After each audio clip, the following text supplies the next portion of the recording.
காலை சூரியன் மெதுவாக உதயமாகிறது. பறவைகள் இனிமையாக கீச்சென்று பாடுகின்றன. அந்த அமைதியான கிராமத்தில் ஒரு நல்ல மனசுள்ள நாய் வாழ்ந்து கொண்டிருந்தது. அதன் பெயர் ஜாக்கி. ஜாக்கி எல்லாருக்கும் பிடித்த நாய். அந்த குழந்தைகளுடன் விளையாடும், வயலில் ஓடிச்சு சந்தோஷமா இருப்பான்.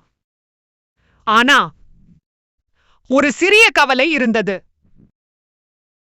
அவனுக்கு ஒரு நெருங்கிய நண்பன் இல்லை என்று. எவைய ஒரு நாள் அந்த கிராமத்துக்கு ஒரு சிறிய பூனை வந்தது.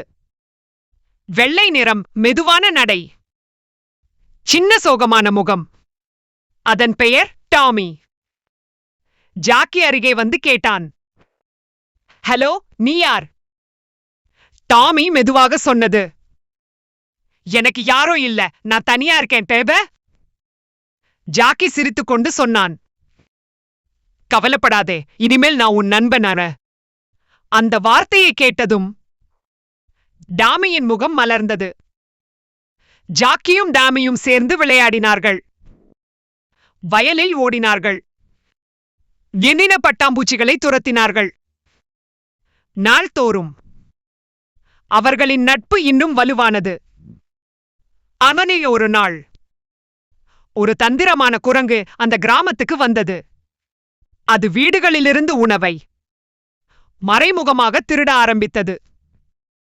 அவனைய ஒரு நாள் ஜாக்கியும் டாமியும் வைத்திருந்த உணவு காணாமல் போயிருந்தது. அடடா, இது எப்படி நடந்தது? ஜாக்கி மனம் பார்த்தான். டாமி சுற்றி கவனித்தது.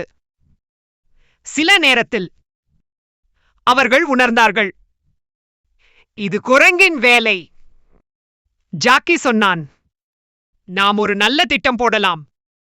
டாமி சிரித்து சொன்னது, என்னோட ஐடியா சூப்பரா இருக்கும்.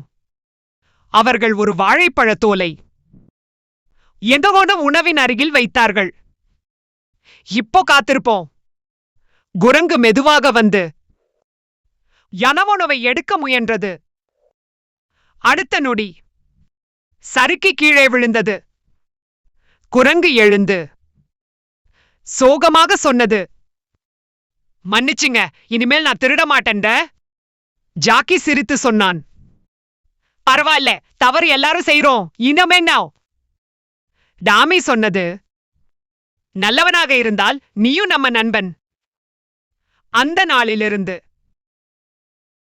ஜாக்கி, டாமி, குரங்கு மூவரும் சேர்ந்து சந்தோஷமாக வாழ்ந்தார்கள்.